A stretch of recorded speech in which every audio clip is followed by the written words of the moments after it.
யாருக்கு உரியது இந்த நூல் அப்படிங்கிறத சொல்கிறார். 3 பாட்டில் பேசுகிறார். மொத்தம் உயிர்கள் மொத்தம் 3 வகை.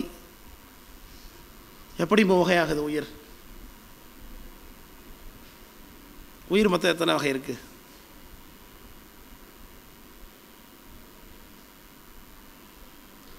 உயிர் மொத்தம் எத்தனை? எண்ணில் அடங்காது. அதில் எத்தனை டீவியேஷன்ஸ் இருக்குது? எத்தனை பிரிவுகள்?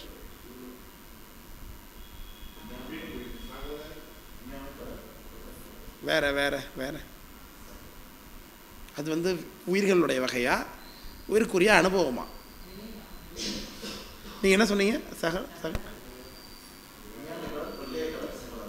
அது 3. Very good. அந்த 3 எப்படி பிரிவுபடுது? எதை வச்சு இதை 3த்தையும் நம்ம சொல்லுகின்றோம்? உங்களுக்கெல்லாம் இங்கெல்லாம் ஒன்றும் பதில் தெரியாதா? இங்கெல்லாம் ஒன்றும் பதில் வர மாட்டேது. அவங்களாம் சீனியர்ஸ்ன்னு நினைக்கிறேன். நீங்கள் எந்த கிளாஸா? அதான் பதில் சொல்கிறீங்க. சீனியர்ஸ் எப்படி சொல்கிறாங்க பதில்? படித்ததுனால அவங்க சீனியர் எல்லாம் சொல்லிவிடுவாங்களா? அவங்களுக்கெல்லாம் அதில் இன்ட்ரெஸ்ட் இருந்தது, அதனால் தெரிஞ்சுக்கிட்டாங்க. உட்காந்து படித்து எழுதி அப்படி தானேங்க.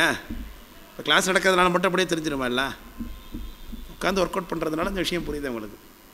உங்களுக்கு ஒன்றும் தெரியாதெல்லாம் கிடையாது ஒன்றுமே. இப்போ இங்கே அந்த விஷயம்லாம் காதில் தான் வாங்கியிருக்கீங்க. அதை பூஸ்டப் பண்ணி எடுக்க மாட்டேங்க வெளியில். தான் ஒரு விஷயம் என்ன தெரியுமா? நான் கேள்வி கேட்டாலே முதல்ல பயந்துருவீங்க. நமக்கு இது தெரியாது, ஐயோ தப்பு, நம்ம பதில் சொல்லணும்னா எல்லாம் இவர் திட்டுவார், மற்றவங்கெல்லாம் பார்த்துட்ருக்காங்க. இது எதுக்கு முதல்ல? பாருங்க, அடுத்தவங்க நம்மளை ஏதாவது நினைப்பாங்க அப்படின்னு நம்ம நினைக்கிறோம் பார்த்தீங்களா? அதுதான் முதல்ல ஆணவமலங்கிறார். ஆணவமலத்தின் அடிப்படை அடையாளமே மானம்தான். 2 இடத்துல ஆணவமலத்தை பற்றி பேசுறது, மானத்தை பற்றி, மானத்தோடு தொடர்புபடுத்தி சொல்கிறாங்க. இந்த ஆணவமலம் என்பது அறியாமை தான். அடுத்தவர்கள் நாம் எதாவது நினைப்பாங்க, அதனால் நம்ம முயற்சி செய்யாமலோ இல்லை சொல்லாமலோ ஆசிரியர் கேட்குறது பதில் சொல்லாமல் இருக்கிறோம்னா அதுக்கு என்ன நினைக்கிறோம்? நம்ம மானம் போயிடும், நம்மளை தப்பாக நினச்சிடுவாங்க, இவரே நம்மளை தப்பாக நினச்சிடுவார், சரியாக சொல்லலைன்னா இது பாரு எப்படி சொல்லுது பாரு அப்படின்னு இவர் நினச்சிட்டாரு, என்ன பண்ணுறது அப்படின்னு பயந்துக்கிட்டு தான் பேசாமல் இருக்கோம். நம்ம விஷயமே நமக்கு தெரிஞ்சிருந்தால் கூட ஏன் சொல்ல மாட்டோன்னா அது காரணம் அதுதான். சூரபத்ம சாமியோட சண்டை போட்டுட்ருக்கான் முருகப்பெருமானோடு. சிறிது நேரம் சண்டை நடந்துக்கிட்டே இருக்குது. முருகப்பெருமான் சரி இவனுக்கு விஸ்வரூபத்தை காமிப்போம், விஸ்வரூபத்தை காமிக்கிறார். அப்போ அவனுக்கு தெரியுது வந்திருக்கிறது இப்போ தான் சிவசக்தி மைந்தன்னு தெரியுது. அது வரைக்கும் எல்லோரும் சொல்லிகிட்டு இருந்தாங்க, முருகன் வந்திருக்கான், இவர் வந்து சிவபெருமான், சிவகுமாரன், உன்னுடைய அழிவே இது தான், புரிஞ்சுக்கோன்னா யார்ட்டையும் கேட்கவே இல்லை. விஸ்வரூபத்தை பார்த்தா அவன் ஆட்சி பண்ண 1000 கோடி அண்டமும் முருகப்பெருமானுடைய கால் நுனியில் தெரியுதுங்கிறான். ஆஹா, கோலமா மங்கை தன்னில் குலவிய குமரன் தன்னை பாலன் என்று இருந்தேன் அவன் சொல்லுங்க. மாலையன் தனக்கும் ஏனை வானவர் தமக்கும் மூலமாய் நின்ற மூர்த்தி இம்மூர்த்தி என்றோ நினச்சி பார்க்குறான். அடுத்து சொல்லுகின்ற சூழுதல் வேண்டும், தாள்கள் தொழுதிடல் வேண்டும், தாளு பாடுதல் வேண்டும், இவருக்கு ஆளாகி நான் வாழுதல் வேண்டும், அதெல்லாம் சொல்லுகின்றான். அப்போ எப்போ சாமி சூரபத்தில் நிற்கும்போது சண்டகா பொற்களத்தில் சொல்லிகிட்டு இருக்கான் சூரபத்மன், இவரை சுற்றி வரணும்னு தோணுது, இவருடைய திருவடியை கும்பிடணும்னு தோணுது, என் நாக்காலே இவரை பாடணும்னு ஆசையாக இருக்குது, இவருக்கு ஆளாகி நான் வாழுதல் வேண்டும், இவருக்கு அடிமையாக இருக்கணும்னு ஆசையாக இருக்குது, நெஞ்சம் தடுத்தது மானம் ஒன்றேன்னு. மானம் ஏன் இவ்வளோ நாள் சண்டை போட்டாச்சு, இப்போ போய் சரண்டர்னா சரியாக இருக்காது. அதுதான் மானம், அறியாமை. அதுதான் புத்தி. வந்து நம்ம என்ன பண்ணுறோம்? இன்னொரு பெரிய சரித்திரம் சொல்கிறோம் பாருங்க. தர்மயா தினத்தில் குருமுதல்வர் ஞானசம்பந்த பெருமானார் அனுபூதி நிலையிலிருந்து நெட்டை கூடி சிவசமாதியில் இறங்கிட்டாங்க. அதற்கு பிறகு ஆனந்த பரவச தேசிய பரமாச்சாரிய சுவாமிகள் 2வது பட்டம் கட்டி வச்சாங்க. அந்த பெருமகனார் ஆச்சாரியனை பிரிகிற அந்த மனநிலை இல்லாததுனால அவரும் நெட்டையில் இறங்கிட்டார் ஜீவசமாதியில். அதனால் தருமபுரத்தில் பார்த்தீங்கன்னா 2 ஜீவசமாதி, ஒன்று குருஞான சம்பந்த பரமாச்சாரியோடது, இன்னொன்று ஆனந்த பரவச தேசியர் மேலே குருமூர்த்தம்னு இருக்கும்.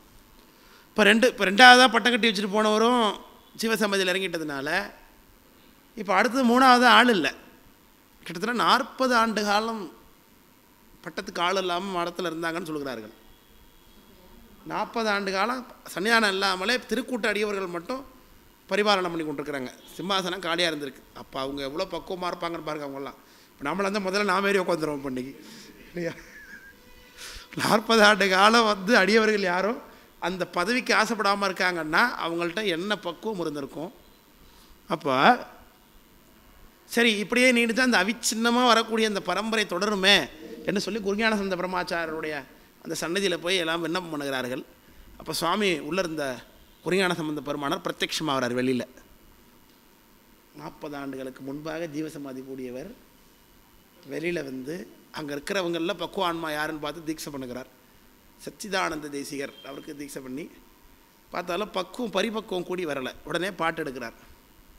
தானந்த நடுவாது இல்லாது ஓங்கும் சச்சிதானந்த மயமான ஆனந்த பரவசனை கண்டும் அந்தோ பரகதியை அறிந்தீரில்லை. ஆனந்த பரவசனை கண்டும் அந்தோ பரகதி அறிந்தீரில்லை. ஆனந்த பரவசன் எப்படி இருந்தார் பார்த்தியா? அவரை பார்த்து உனக்கு பரகதி வரவில்லையே. அடுத்த கேள்வி கேட்டார். மானம்தான் வடிவாகி நிற்றலாலோன்னர். உலகத்தில் எத்தனையோ விஷயம் இருக்குது, அதெல்லாம் விட்டு விட்டார் சாமி. என்ன கேட்குறாரு? எடுத்தோடனே மானம் இருக்கா? மானம்தான் வடிவாகி நிற்றலாலோ மலமாயை கண்மமை மடியாதாலோ ஞானம்தான் உபதலத்தில் நவிலாதாலோ நாம் அறிய உமது மயல் நவிற்று வீர என்று கேட்டார். அப்படி அந்த வாசகமே அவருக்கு உபதேசமாக மாறி அந்த பரிபக்குவம் கூடி வந்ததுனால 3வது மகாசன்னிதானமாக சச்சிதானந்த தேசிக ஞானந்த தர்மாச்சார சுவாமிகள்னு அப்படி எப்படத்தில் எழுந்தள்ளிருந்தாங்கன்னு சரித்திரம். இப்போ 2 சரித்திரம் உங்களுக்கு சொன்னேன். சூரபத்மன் சரித்திரத்துலேயும் மானம் அறியாமை கடையாளமாக வந்து நிற்கிது, இங்கேயும் மானம் அறியாமை கடையாளமாக வந்து நிற்கிது. அப்போ நமக்கு மான உணர்வு என்பது இருக்கலாமா? எதில்? வகுப்பில் சொல்லிகிட்டு இருக்கேன் நான். ஒரு மானம் கெட்டு அலைய சொல்கிறார் போட்டுருக்கு, நம்மள நினைத்துக்கொள்ளாதீங்க. வகுப்புகளில் ஞான வேட்கைக்கு சுவாமி பற்றின சிந்தனை தெரிந்து கொள்வதற்கு இல்லையா, அடியவரை வணங்குவதற்கு நமக்கு அது தேவையில்லை. அது ஆணவமலத்தின் அடையாளம் என்று இல்லையா. குலச்சிறை நாயனார் எப்படி விழுவாராம்? அடியராய் வரையணும் தமியராய் வரையணும்னார். அப்படியே வேறு இருந்த மழம் போல் விழுவாள் அடியார் காலில். அடியார் காலில் ஒரு அமைச்சர் விழுதான்னு. அது மாதிரி நமக்கு முதல்ல பேசணும். என்ன சொல்கிறோம்? தப்பாக இருந்தாலும் பரவாயில்ல. தப்பாக இருந்தால் ஏன் தப்பாக சொன்னீங்க, பெஞ்சில் இல்லைங்க பெஞ்சு மேலே ஏறுங்கன்னு சொல்கிறேன்னாப்பா, அதெல்லாம் ஒன்றும் சொல்லலப்பா. இல்லை அதெல்லாம் வேறு யாராவது சொல்லுங்கள் அப்படி தான் கேட்குறேன். அப்புறம் நமக்கு என்ன முயற்சி பண்ணுறதுல இருக்குது? இப்போ பிரச்சனை எங்கே இருக்குது? நம்மக்கிட்ட தான் இருக்குது. இப்போது ஓப்பன் சோர்ஸாக நம்ம பேசும்பொழுது இந்த விஷயத்துக்கு காலை வாங்கி வீட்டில் போய் ஒர்க் அவுட் பண்ணலை, கேட்டால் பதில் சொல்லலை. 2வது பயம். அவங்க ஏன் சொல்கிறாங்கன்னா அந்த பயம் தெளிஞ்சிருச்சு, அதுதான் காரணம். சரி, இப்போ 3 வகை 6 உயிர் வர்க்கம்னார்.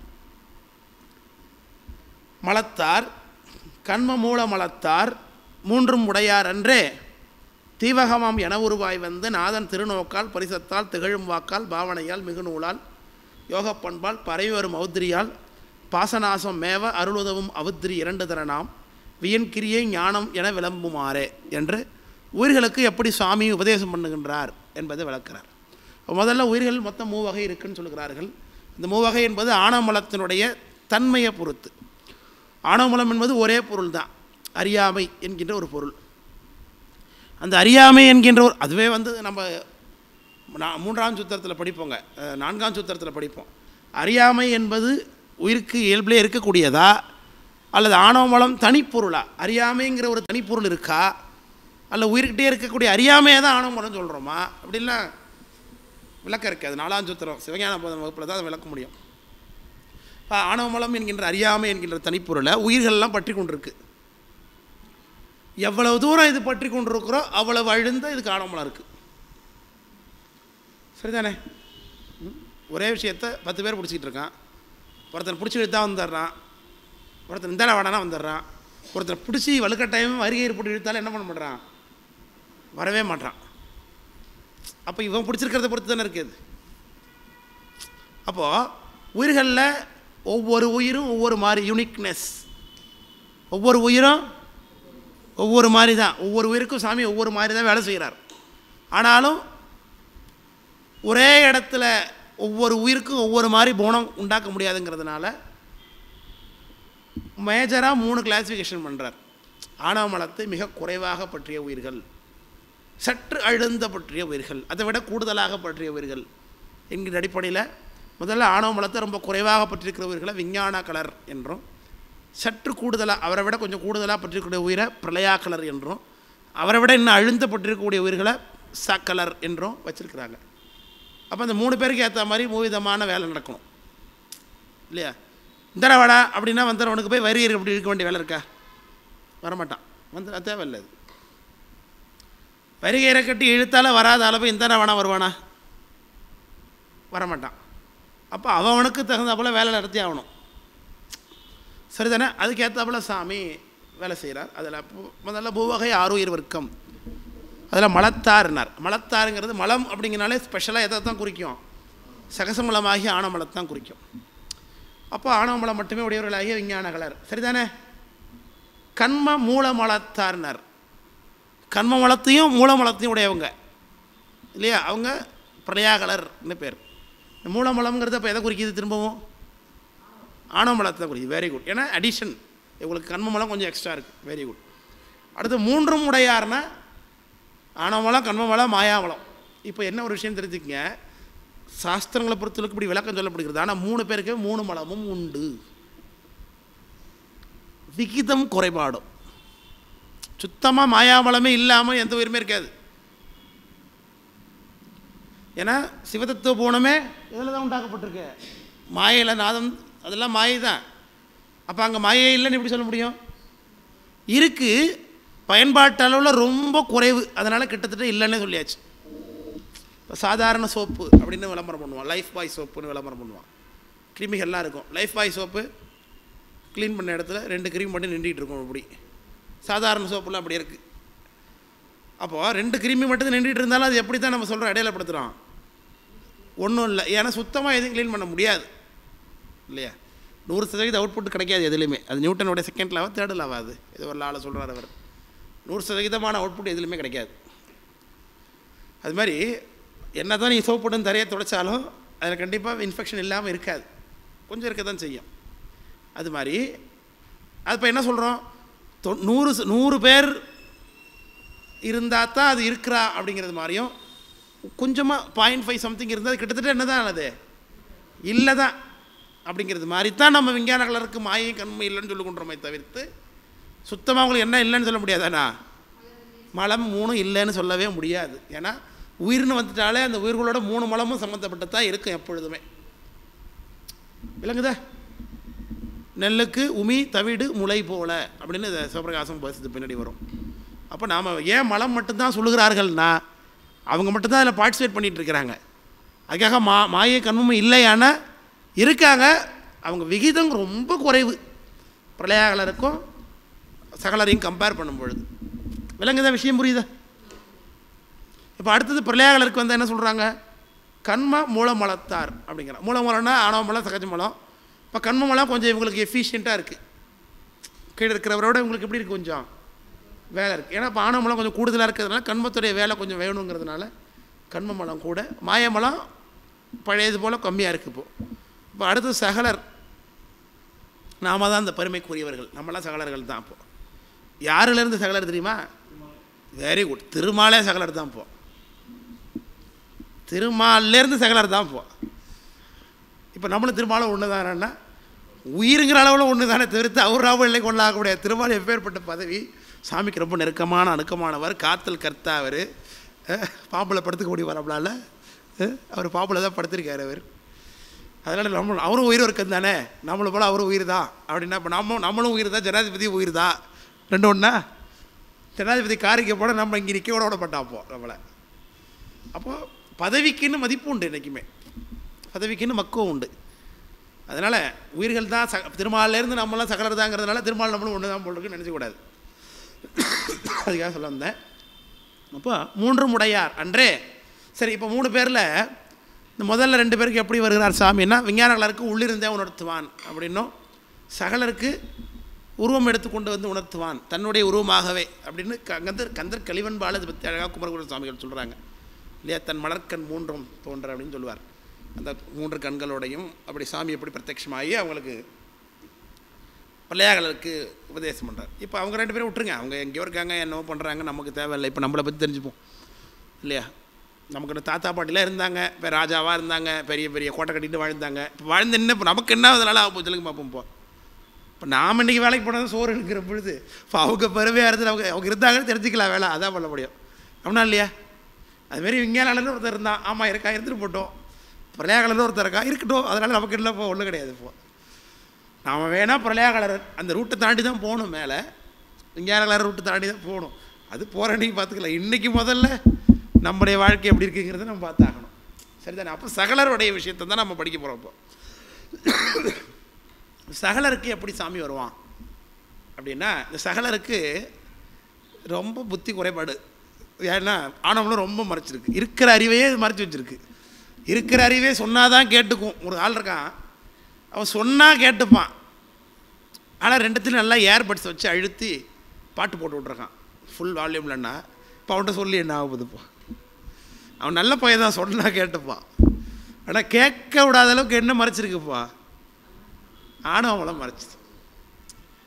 சரிதானே? ரொம்ப அழுந்தர இருக்குது. அப்போ என்ன பண்ணணும்? முதல்ல ஆணவ மலத்தை நீக்கணும். அதுக்கு என்ன பண்ணணும்? அவனை போலவே வரணும். அந்த உயிர் எப்படி இருக்கோ அதே மாதிரியே வரணும். அப்போ தான் இது புரிஞ்சிக்கும். நேரடியாக பிரத்யட்சமாக சிவபெருமன் வந்தால் கூட இதை தெரிஞ்சிக்காது. ஏன்னா அருள் வடிவம் அது. அருள் வடிவத்தை இவருக்கு அறியாமல் இருக்குங்கிறதுனால தெரிஞ்சுக்க முடியாது. அருள் வெளிப்பாடு தெரியாது. வாழ்க்கையில் எல்லாருக்கும் அதிசயங்கள் நடக்குது. அனுதினமும் சாமி ஏதாவது அதிசயத்தை பண்ணி கொண்டு தான் இருப்பார். நம்ம யோசிச்சு பார்த்தா இது எப்படி நடந்திருக்க முடியும்? தெரியாது. இப்போ உதாரணத்துக்கு ஒரு படம் மூக்குத்தி அம்மன் படம் வந்துச்சு. அந்த படத்தில் நிறைய எல்லாம் பார்த்துருப்பீங்க. மேக்ஸிமம் அந்த படம் பார்த்துருப்பீங்க. பார்க்கலாம் கூட அப்புறமேல் பாருங்கள், ஒன்றும் பிரச்சனை இல்லை. பார்க்கலாம் கூட படம் பார்க்க சொல்கிறான்னு நினச்சிக்காதீங்க. நிறைவில் கடவுள் பிரத்யட்சமாகிறார் அந்த படத்தில். அந்த அம்பாள் பிரத்யட்சமாகி ஒரு மீட்டிங்கில் பேசுது. பேசி முடித்தோடனே அதிசயம் நடக்குது. எல்லாருக்கும் முன்னாடியே அது காணா போகுது. இப்போ உடனே அது படத்தில், இப்போ அந்த நியூஸ் படத்துலலாம் ட்ரிக்காக எடுத்திருப்பான். எப்படின்னா, இந்தமாரி இந்த பாபா ஏதோ ஒரு சம்திங் அந்த சாமியாருடைய கூட்டத்தில் ஒரு மர்ம பெண் தோன்றினார் அப்படின்னு நியூஸை முடிச்சிடுறான். அவ்வளோதான், மக்களுக்கு அது முடிஞ்சு போச்சு. அது எப்படி ஒரு ஆள் மறைஞ்சு போகலாம், மறைஞ்சு போனால் அதை பற்றி அவனை ஆராய்ச்சி பண்ண போகிறது நம்மளுக்கு. ஏன்? அது மர்ம பெண், அவ்வளோதான். இப்போ எத்தனையோ மர்மங்கள் அனுதினமும் நம்ம பார்த்துக்கிட்டு தானே இருக்கிறோம் வாழ்க்கையில். அனுதினமும் எத்தனையோ அதிசயம் நம்ம வாழ்க்கையில் நடந்துக்கிட்டே இருக்கா இல்லையா? ஒன்றுமே இல்லை. ஒரு பாட்டு ஓடுதுன்னு இந்த பாட்டு ஹெட்செட் போட்டு கேட்டுட்ருக்கீங்க. அடுத்து இந்த பாட்டு சஃபுல்ல இருக்குதுன்னு வச்சுக்கிங்க. அடுத்தது நீங்கள் எதிர்பார்க்க போகிற பாட்டு வரப்போகிறது இல்லை, வேறு ஏதோ சம்திங். இப்போ நீங்கள் யாரோ பாட்டு இந்த பாட்டு ஓட நல்லாயிருக்கும், அடுத்து அந்த பாட்டை வைக்கணும்னு நினைக்கிறீங்க. நீங்கள் வைக்கிறதுக்குள்ளே அந்த பாட்டே ஓடுதுன்னு வச்சுப்போம் ரெண்டாவதா. அது எப்படி நடக்கும்? அது எப்படி சார் நடக்கும்? அது எப்படி நடக்க முடியும்? நீங்கள் மனசில் நினைக்கிறது எப்படி நடக்க முடியும்னு நான் கேட்குறேன். அப்போ திருவருள் அது. இப்படி அடிப்படையாக எளிய விஷயங்களில் கூட திருவருள் அனுதினமும் வெளிப்பட்டு கொண்டே தான் இருக்குது நமக்கெல்லாம். ஆனால் நாம் எதையுமே கண்டுக்க மாட்டோம். ஜஸ்ட் லைக் தட் பார்த்துட்டு போயிட்டே இருப்போம். ஏன்னா அறியாமை. அப்போ வெளிப்படுகிறத பார்க்குற அளவுக்கு நமக்கு என்ன இல்லை, ஞானத்தின் கண்ணை மறைத்த கடிய தொழில் ஆணவம் என்று சொல்லுகிறார். அப்போ என்ன பண்ணணும்? இதுக்கு இதை போலவே போய் தான் அற்புதங்களை செஞ்சு காமிக்கணும்னு சாமி என்ன பண்ணுறாரு? ஆச்சாரியனாக நம்மளை போல மானுட தேகம் தாங்கி வருகிறார். அதுதான் தீவகமாம் என உருவாயினார். தீவகம் என்பது மானுட சட்டை, பார்வை விலங்குன்னு பேருங்க. பார்வை விலங்குக்கு பேர் தீவகம்னு பேர். பார்வை விலங்கு என்ன தெரியுமா? இப்போ இந்த வேட்டையாடுறாங்க இல்லையா காட்டுவாசிகள்லாம், பழைய காலத்து வேட்டையாடிகள். இப்போ சொல்லலைன்னா கண்ணப்பநாயனார் புராணத்தில் பார்க்க முடிகிறது. அந்த பார்வை விலங்குகள் பார். ஒரு புளியை பிடிச்சி பழக்கி வச்சுருப்பான். அந்த புளியை கொண்டு போய் காட்டில் விடுவான். அது கத்தும். சுற்றி வலையை கட்டி வச்சுருப்பான். புளி கத்துனோடனே அங்கே போனால் நம்பால் ஒருத்தனை காம்பல் இருக்கணும், காட்டில் இருக்கிற புளி வந்துடுவார். அவர் வலையை போட்டு பிடிச்சிக்க வேண்டியது தான். பயில் விழி அப்படிங்கிறாரு இது சேக்கரார் சாமி. இந்த நரிக்குறவங்களாம் இருக்காங்க இல்லையா, அவங்கள என்ன பண்ணுவாங்கன்னா வாயில் ஒரு சீட்டி மாரி அடிப்பாங்க. அது குயில் கூவுறது மாதிரி சத்தம் கேட்கும். வேறு எதாவது பேர்டு பறக்கிறது மாதிரி சத்தம் கேட்கும். பார்த்துருக்கீங்களா? கேட்டிருக்கீங்களா இல்லையா? இதை கேட்டவனே இவன் எழுப்புற சத்தத்தை வச்சு உண்மையான பறவை நம்பால் அங்கே இருக்காம போடுறதுன்னு நினைத்து கொண்டு அங்கே வந்ததுன்னா பிடிச்சிருவான். அப்போ விலங்குகளுக்கு என்ன தன்மை இருக்குது? அவனை மாதிரி ஒருத்தவங்க ஒருத்தர் இருந்தான்னா அங்கே வந்துடும். அது இது விலங்குகள்கிட்ட இருக்குது. கும்கி யானை அது பார்வை விலங்கா? கும்கி யானை பிடிக்கிறதுக்கு தானே வச்சுருக்கிறாங்க. பார்வை விலங்குனா பழக்கப்படுத்தப்பட்டது கொண்டு போய் காட்டில் விட்டு அதை காட்டில் உள்ளதை அழைச்சிட்டு இது வந்துடும். அது ஒரு உதாரணம். ஆமாம், உதாரணத்துக்கு நம்ம ஆள் அங்கே இருக்கான் அப்படின்னு காட்டில் உள்ள ஒரிஜினல் வீலில் ஆள் வந்துடுவான். அது மாதிரி சிவபெருமான் வைத்திருக்கக்கூடிய பார்வை விலங்கு தான் குருநாதருங்கிறார். பார்வை என மாக்களை முன் பற்றி பிடித்திருக்கான், போர்வை என காணா புவி அண்ணு திருவருட்பெண். சிவபெருமான் என்ன பண்ணுறாரு? தானே பார்வை விலங்காக வந்திருக்கார். அதுவும் முக்கியம். இப்போ காட்டுவாசி என்ன பண்ணுவான், ஒரு புளியை பிடிச்சி பார்வை விலங்கா பயன்படுத்துவான். ஆனால் சிவருமான் தானே பார்வை விலங்க ஆச்சாரியனாக வந்து நம்மளை போல உட்கார்ந்துருக்கார். கண்ணுதலம் கண்டக்கரையும் காட்டாத மண்ணிடை மாக்களை அப்படின்னு இருவாயிருவதில் பாடுகிறார் அருண சிவாச்சாரியார்.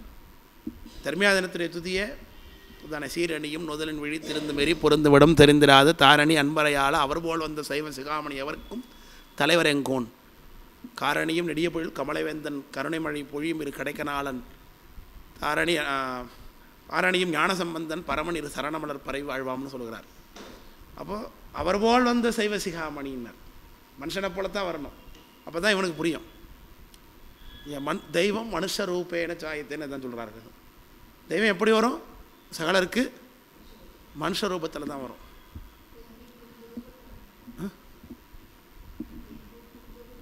சிவ சிவ சிவ சிவ குருநாதர் தான் எல்லாம். அதனால் அப்படி வந்து விளக்கும். தீவகமாம் என உருவாய் வந்து நாதன் எப்படி பண்ணுவார்? அவர் பலவிதமான விஷயங்கள் பண்ணுவார். திருநோக்கால், பரிசத்தால், திகழும் வாக்கால், பாவனையால், மிகு நூலால், யோகப்பண்பால், பறைவரும் ஔத்ரியால்னார். பாசநாசம். இப்போ எல்லாத்துக்கும் காரணம் என்னது? பாசநாசம். பாசம்ங்கிறது என்ன இங்கே? வெரி குட், ஆணவமலம். அப்போ இதெல்லாம் தீக்கை வகைகள். தீக்கை வகைன்னா செய்முறை. இப்போ தீக்கையில் உள்ள அடுக்கு வேறு, செய்முறை வேறு. அதை புரிஞ்சுக்கணும். முதல்ல எல்லோரும் என்ன நினச்சிப்பாங்க, சமய தீக்கை, விசேட தீக்கை, நிர்வாண தீக்கை, நயன தீக்கை, பரிசு தீக்கைம்பாங்க. அது தப்பு. சமய தீக்கையே எப்படி செய்யலாம்? திருநோக்கால், பரிசத்தால், வாக்கால் பண்ணலாம். அப்போ இதெல்லாம் செய்முறைகள். ஆச்சாரியன் செய்கின்ற முறை இது. அவர் செய்யும் பொழுது நேரடியாக சமய தீக்கையும் செய்வார், விசேட தீக்கையும் செய்வார், நிர்வாண தீக்கையும் செய்வார். இது படிநிலை, இது செய்முறை. விளக்கம் புரியுதுனா இல்லையா? அப்போ திருநோக்கம்னா பார்த்து, விழினாலே பார்த்து பண்ணுறது. நோக்கோர்ம மாதிரி நினச்சிக்கொண்டு தான். இப்போ ஆச்சாரியன் சீடனை பார்த்தவொடனே அதன் மூலமாகவே ஞானம் கடத்தப்படுவது. மலத்தை நீக்குவார். ஆச்சாரியோட வேலை என்ன தெரியுமா? மலத்தை நீக்கிறது. அதனால தான் அத்வா சுத்தின்னு பேர். தீட்சைக்கு ஆகமம் சொல்லக்கூடிய சரியான வார்த்தை அத்வா சுத்தின்னு பேர். சொல்லுங்க. சன்னியானம் கொடுப்பாங்க. உங்களுக்கு வேணும்னா இப்போ கார்த்திகை சோமவாரம் இப்போ வருது. இப்போ நீங்கள் சொன்னீங்கன்னா உங்களுக்கு ஏற்பாடு பண்ணால் வாங்கிக்கலாம். சமயதிக்கு கார்த்திகை மாதம் அங்கே வரணும்.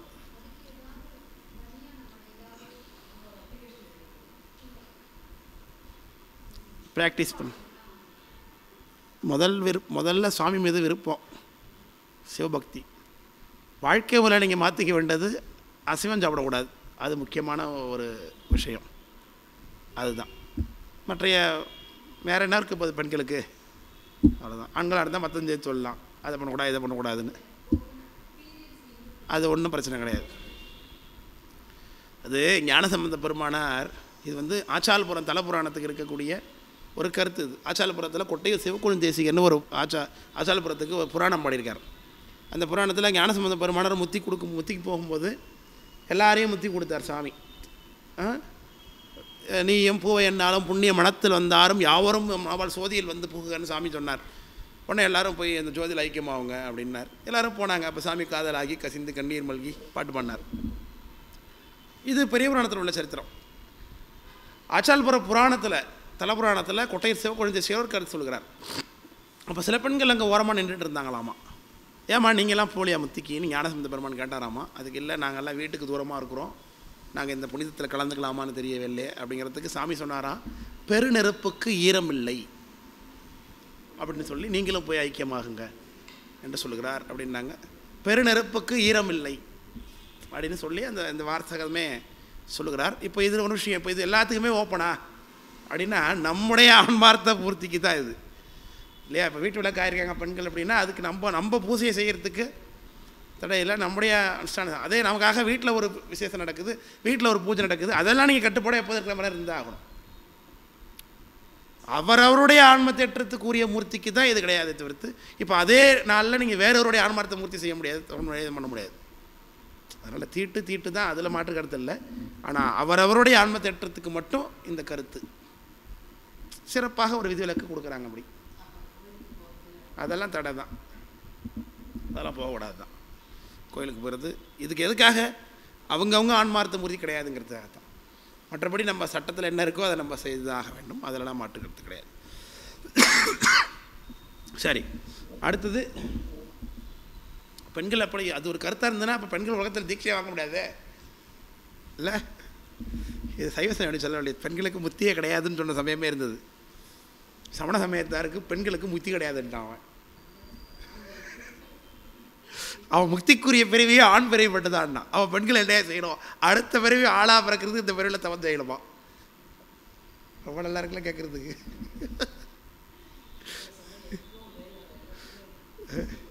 நம்ம சமயத்தில் நாயன்மார்களே வச்சுருக்கிறோம். காரைக்கால் அம்மையாக இருக்காங்க, மங்கையர்க்கரசி அம்மையாக இருக்கிறாங்க. இவங்கெல்லாம் நாயன்மார் பட்டியலே வச்சு வணங்குறோம் பெண்களை. அதனால் எந்த அளவுக்கு ஃபெமினிசம் வேணுமோ அந்த அளவுக்கு ஃபெமினிசம் வேணும் தான் இல்லையா? அதுக்காக சுத்தமாக சட்டத்திட்டங்களே தூக்கி எறிஞ்சிட்டு ஃபெமினிசம் பண்ண முடியாது. சரிதானே? அப்போது திருநோக்கு என்பது பார்த்தே தீட்சை பண்ணுறது. அடுத்தது பரிசத்தால் தொட்டு தீட்சை பண்ணுறது. ஆச்சாரியன் ஏதோ ஒரு நிலையில் ஸ்பரிசத்தை தன்னுடைய உடம்போடு சம்மந்தப்படுத்தி வைக்கிறது. அடுத்து திகழும் வாக்கால், வாக்கு தீட்சை, ஒரு வாசகத்தை சொல்கிறது மூலமாக தீக்க பண்ணுறது. இப்போ உதாரணத்துக்கு பட்டக்கட்டையில் பகர்குருடைய ஏகுது காணீர் அப்படின்னு உமாயசிவாச்சாரரை பார்த்து மறையனான சமுதர் சொன்னான்னு சொல்கிறாங்க. காதற்ற ஊசியும் வாராத கண்கடை ஒழிக்க அப்படின்னு பட்டத்திரிகள் சொன்னதாக, மருதவானா சொன்னதாக பார்த்தது. அப்படி இதெல்லாம் வாசக தீக்கைகள். அடுத்து பாவனை. பாவனைன்னு இது மனதால் பாவிக்கிறது, இதுக்கு மானத தீக்கைன்னு பேர். அடுத்தது மிகு நூல், ஒரு நூலை செய்து கொடுத்தே தீக்க பண்ணுறது. அதுமாதிரி நம்மளுடைய சரித்திரம் இருக்குது. உதாரணத்துக்கு திருவியலூர் உய்யவந்த தேவநாயனார், அந்த நாயனார் என்ன நூல் பண்ணார்?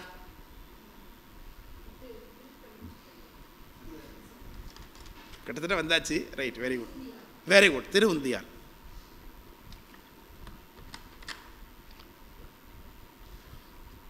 அந்த பெருமானார் தன்னுடைய நூலை தன்னுடைய சீடருக்கு கொடுக்குறார், ஆளுடைய தேவநாயனாருக்கு. அந்த பெருமகனார் திருக்கடவுர் உயர்ந்த தேவனார் கொடுத்தார். இங்கே கடத்தப்பட்டது என்ன? நூல் தான். அப்போ நூல் மூலமாகவும் என்ன பண்ண முடியும்? உபதேசம் வழங்க முடியும். அப்போது மிக நூலால் யோக பண்பால் யோக சக்தி மூலமாகவும் தீக்கை பண்ண முடியும் என்று சொல்கிறார்கள். இது இல்லாமல் பரவி வரும் ஔத்ரீனர். இந்த ஔத்ரிங்கிற சொல்லு ஹோத்ரி என்கிற வடமொழி சொல்லேருந்து வருகிறது. ஹோத்ரம், ஹோத்திரம் அப்படின்னா அக்னிஹோத்திரங்கிறாங்களே. போய்ட்டு வாங்க. அக்னிஹோத்திரங்கிறாங்க பாருங்க. அக்னிஹோத்திரம் அங்குஷ்டாபியாம் நமஹா. வேதம் சொல்லும்போது தியாசம் பண்ணுவாங்களே கையை. அக்னிஹோத்திரம் கேள்விப்பட்டது இல்லையா? அக்னிஹோத்திரம்னா அக்னியை வளர்க்குறதுக்கு பேர். முத்தியை வளர்க்கணும். ஹோத்திரம்னா நெருப்பை வளர்க்குறதுன்னு அர்த்தம். அது செய்கிறவர் ஹோத்ரி. இந்த ஹோத்ரிங்கிறத ஔத்ரி அப்படின்னு தமிழ் படுத்துகிறாங்க. ஔத்ரியால். அப்போது ஹோமத்தினால் செய்கிறது, ஹோம காரியங்கள் மூலமாக தீட்சை செய்ய முடியும். சரிதானே? இப்போது இந்த ஹோத்ரி தீட்சை தான் பெரும்பாலும் எல்லாராலும் இப்போ செய்யப்படுகிறது. இதில் 2 வகை இருக்குது. அது கிரியாவதி ஞானாவதின்னு பேர். அது ஔத்ரி 2 திறனாம் வியன் கிரியை ஞானம் இருக்கு பாருங்கள் பாட்டில். கிரியாவதி ஞானாவதி. இந்த அக்னிஹோத்திரத்தில் என்ன பண்ணுவாங்கன்னா, சில ஆச்சாரங்களை நம்ம செய்ய வேண்டியது இல்லை. உதாரணத்துக்கு இப்போது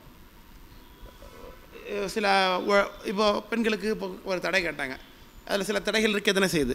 அப்போது அந்த ஆச்சாரத்தை ஒழுகாததுனால அவங்களுக்கு ஏற்படக்கூடிய தோஷத்தை நிவர்த்தி பண்ணி அதற்கு பதில் இத்தனை ஆகுதி கொடுக்குறோம் அக்னியிலன்னு கொடுப்பாங்க. விளக்கம் புரிஞ்சுங்களா? சில தடைகள் இருந்ததுன்னா அது நீக்கி அதை ஆகுதி பண்ணி அதன் மூலமாக அந்த தீட்சையை செய்கிறது அக்னிஹோத்திரம். விளங்குதுங்களா? இது குண்ட மண்டலங்களை இட்டுக்கொண்டு யாகசாலை போட்டு எப்படி பண்ணுவாங்களோ அது மாதிரி பண்ணுறது. இதையே ஆச்சாரியன் தன் மனதுக்குள்ளே செய்வார்.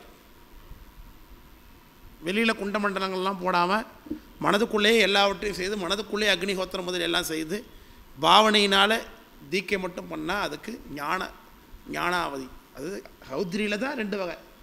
கிரியையை வெளியில் தெரியாத மாதிரி செஞ்சால் அது கிரியாவதி.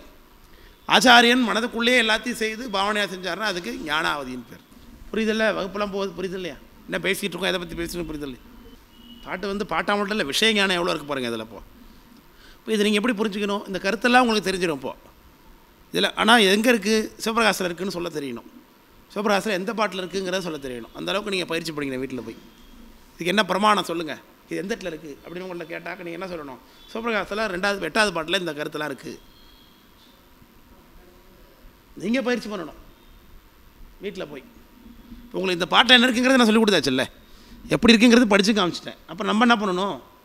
பாட்டை படிக்க தெரிஞ்சுக்கணும். அதில் இந்த பாட்டில் இந்த கருத்து இருக்குங்கிறத தெரிஞ்சுக்கணும். இந்த கருத்துக்கெல்லாம் என்னென்னங்கிறத நீங்கள் அப்போ தான் 4 பேர் நாளைக்கு போய் நீங்கள் சொல்லுவீங்க. நம்ம தானே? இப்போ தீக்கைகளில் படிநிலை அது என்னென்ன? விரும்பிய மந்திர அதிகாரம், அர்ச்சனாதிகாரம், மேலும் யோகாதிகாரம் என சமய விசேட வரும் பொருவில் நிர்வாணம், மந்திரங்கள், பதங்கள், வண்ணங்கள், போனங்கள், தத்துவங்கள், கலைகள், இரங்கடைவில் தொகை 11, 81, 51, 224, 66, 5 பரந்தனரி அறுவகையும் ஒருவி நினைவரிதாம் பரபதத்துள் உயிர் விரவ பயிற்றுமன்றே அப்படின்னார்.